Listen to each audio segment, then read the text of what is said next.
ventures and their challenges, their scope, their opportunities. Any venture or endeavors has to start with an idea.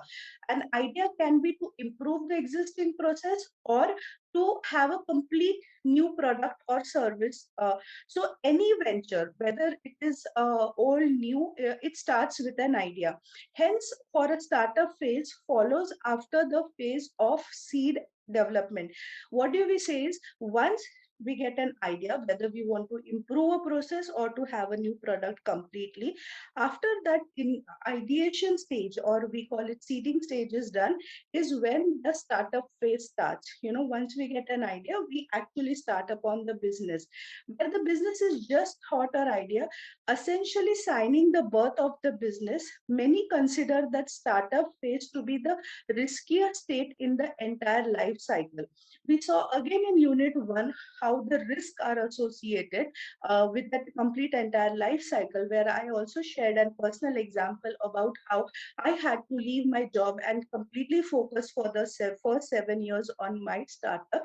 That is the most riskier state. You're not aware uh, how the product will be or the service will be. Will people accept it? Whether they will completely discard it? How it will be? What will be the funding? What will be the environmental challenges?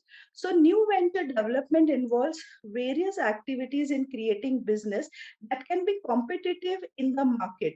Right? It is the way most individuals come up with idea and develop it by generating product or services. Because to get into a new idea is more riskier, therefore many of them try to have a process which is existing and to improve upon them. Current focus on globalization and the rapid development of technology has actually vastly improved the potential for new ventures. Today, because of globalization, many new ideas are available for people. Many gaps are available for people to understand new technologies which are existing, which helps actually people to come up with new ideas and venture creation. Small business and new ventures have long been considered for economic indicator, and they actually help the economy to grow, which again we saw in unit 1. The increasing awareness of global market and rapid market expansion has served to create a wide range of new potential, which allows business to expand their scope of operation across international border. Today, when we talk about e-learning model, there is no borders at all. You can actually serve the people in any nation across any particular border. Opportunities and challenges for startup. Opportunities for startups, and we'll see what are the startups opportunities, especially in developing countries like India. Large population. We have a huge population which proves as an asset to us. We have numerous ideas to serve this huge population. By 2020, it is expected that the working population would surpass the non-working population, right? This is unique advantage and offer a great opportunity for any startup.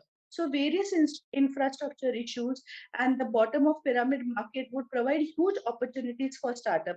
As we say, India, China are the young nations because the population in the working age group is much more than the developed countries like UK, US, where the population is more in an older generation, right?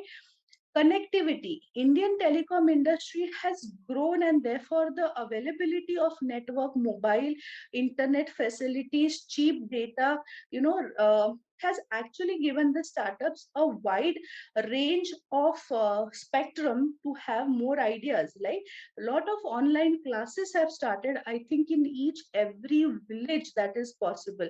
So connectivity is a very huge opportunity for startups, especially in India. Change of mindset of working class.